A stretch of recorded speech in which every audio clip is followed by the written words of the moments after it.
इस देश में अगर आज क्विट इंडिया करना है तो कहना पड़ेगा चाइना क्विट इंडिया।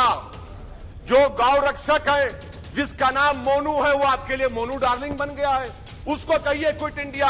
सर, जो लोग तुष्टीकरण की राजनीति आप कर रहे हैं, आप हिंदू अक्सरियती लोगों में हथियार बांट रहे हैं। दो लोग, दो महाज इस मुल्क में, एक चौकीदार है, एक दुकानदार है। एक चौकीदार है, एक दुकानदार है। जब जुल्म हम पे होता कोई मुंह नहीं खोलते। यूएपीए का कानून अमित शाह ने लाया, इन दुकानदारों ने तायीद की। आज उस यूएपीए का कानून में 83 साल का बुढ़ा सिपर खत्म करो, सिपर नहीं होने के से मर गया। आखिर कब तक दुकानदार और चौकीदार हमारी लाशों पर सियासत? सर, हम कंक्लूडिंग, कब तक सियासत करेंगे? अगर आप जुल्म के खिलाफ आवाज नहीं उठाएंगे तो आपकी दुकानदारी नहीं चलेगी।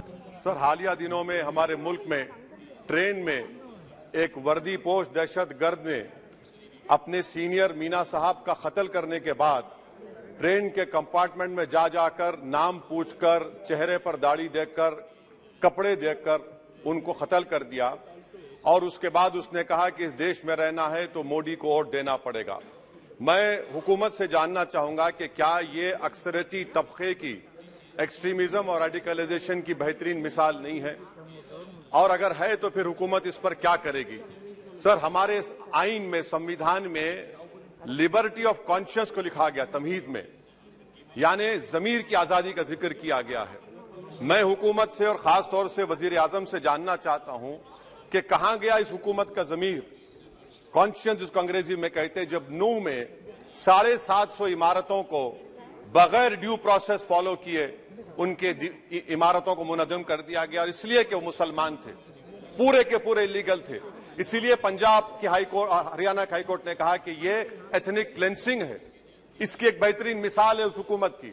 तीसरी है कि इस मुल्क में एक नफरत का माहौल, बल्कि एक आतिश को पैदा कर दिया गया, मुसलमानों के खिलाफ नफरत का माहौल। ये इनका ये 9 साल का इनका ये कारनामा है। तीसरा सर, मणिपुर के ताल्लुक से कल बड़ा लंबा जवाब वजीर दाखिला ने दिया। सर, आसाम राइफल के ऊपर केस बुक हो जाता है, एफआईआर हो जाता है। क्या हो रहा है वहां पर? कहां गया आपका कॉन्शियस, कहां गया आपका जमीर, जब वहां की महिलाओं की अस्मत रेजी की जा रही है? और आप मुख्यमंत्री को नहीं हटाना चाहते इसलिए क्योंकि वो कोऑपरेट कर रहा है। सर, मैं हरियाणा और मणिपुर के वजीर आला के लिए, किसी शायर ने अच्छा कहा था कि कुर्सी है तुम्हारा ये जनाजा तो नहीं, कुछ कर नहीं सकते तो उतर क्यों नहीं जाते?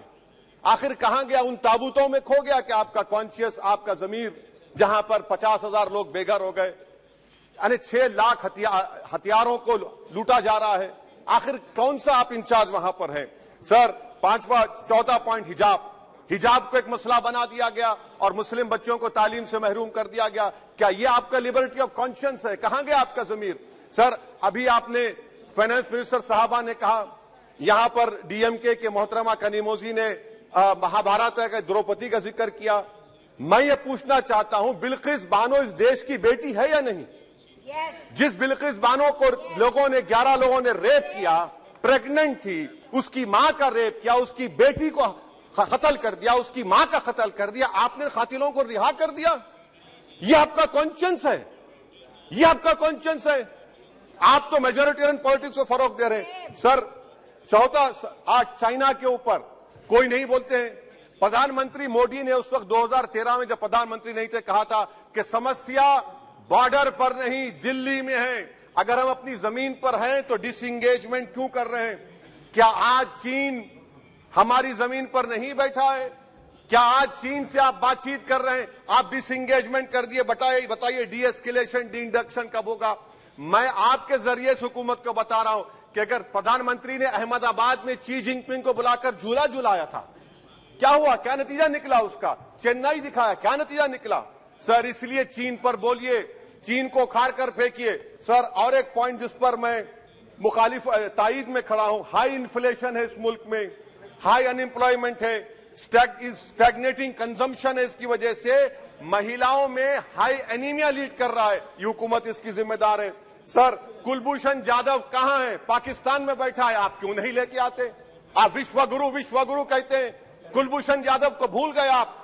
कतर में 8 नेवी ऑफिसर 1 साल से जेल में हैं, आप नहीं ला सके उनको।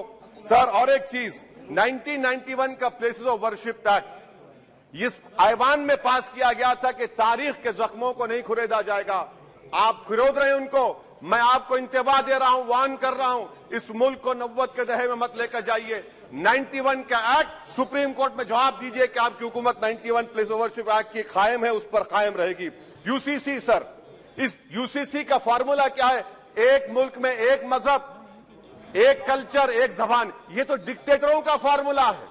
भारत एक गुलदस्ता है, भारत एक मोजाइक है। यहाँ पर बेशुमार जबानें, बेशुमार मज़ाहिब बोले जाते हैं और हिंदू अनडिवाइडेड फैमिली में sir I am concluding 8 crore 75 Hindu खानदानों को 3,800 करोड़ डिडक्शन मिला। इसके बारे में आप क्या कहेंगे सर? मैं कंक्लूड करने से पहले आपको बताना चाह रहा हूं कि माइनॉरिटी वेलफेयर का बजट 40% कम कर दिया गया।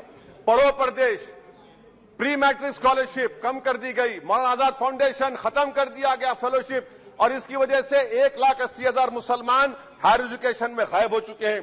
सर, मैं इख्तिताम में कह रहा हूं कि पसमानदा मुसलमान से प्रधानमंत्री को बड़ी मोहब्बत है। ये कौन सी आपकी मोहब्बत है पसमानदा, जो आपका एक मुसलमान मिनिस्टर नहीं है वहां पर? इखलाक से लेकर, पीलू खान से लेकर, अफान अंसारी से लेकर लुकमान अंसारी, मॉब लिंचिंग पूरे पसमानदा मुसलमान की होती है। पावर लूम बंद है अंसारियों के, कुरैश बरादरी का कारोबार बंद किया जाता है। स्पीकर सर, मैं कंक्लूजन में अभी कल हमारे होम मिनिस्टर ने कहा था क्विट इंडिया। अगर इनको मालूम हो जाए कि क्विट इंडिया का नारा एक मुसलमान ने दिया था तो वो भी नहीं बोलेंगे। वो नहीं मालूम था उनको। उसका मैं कंक्लूड कर रहा हूं, उसका नाम यूसुफ मेहर अली था सर। यूसुफ मेहर अली ने क्विट इंडिया का नारा बनाया, जिसको महात्मा गांधी ने सारे देश में एक पैगाम किया। मैं कंक्लूड कर रहा हूं सर, इस देश में अगर आज क्विट इंडिया करना है तो कहना पड़ेगा चाइना क्विट इंडिया। जो गौ रक्षक है, जिसका नाम मोनू है, वो आपके लिए मोनू डार्लिंग बन गया है, उसको कहिए क्विट इंडिया। सर, जो लोग तुष्टीकरण की राजनीति आप कर रहे हैं, आप हिंदू अक्सरियती लोगों में हथियार बांट रहे हैं, ये आप देश के लिए खतरा पैदा कर रहे हैं। Sir, I'm concluding। इसीलिए हम आपसे अपील कर रहे हैं कि हुकूमत से कह रहे हैं कि आप जो सियासत कर रहे हैं, इससे नुकसान देश को होगा। प्रधानमंत्री जब खड़े होकर जवाब देंगे, हम उनसे पूछना चाह रहे हैं, पॉइंटेड क्वेश्चन है, क्या देश बड़ा है या हिंदुत्व गोलवालकर की आइडियोलॉजी बड़ी है? मैं इस तहरीक अदम एतमाद की तायद में खड़ा हूं और हुकूमत की मुखालिफत में। सर, एक आधा मिनट सर, दो लोग, दो महाज है इस मुल्क में, एक चौकीदार है, एक दुकानदार है। एक चौकीदार, एक दुकानदार है। जब जुल्म हम पे होता कोई मुंह नहीं खोलते। यूएपीए का कानून अमित शाह ने लाया, इन दुकानदारों ने तायद की। आज उस यूएपीए का कानून में 83 साल का बुढ़ा सिपर खत्म करो, सिपर नहीं होने से मर गया। आखिर कब तक दुकानदार और चौकीदार हमारी लाशों पर सियासत? सर, हम कंक्लूडिंग, कब तक सियासत करेंगे? अगर आप जुल्म के खिलाफ आवाज नहीं उठाएंगे तो आपकी दुकानदारी नहीं चलेगी, चौकीदार को बदलेंगे, तीसरा महाज करेगा। शुक्रिया सर।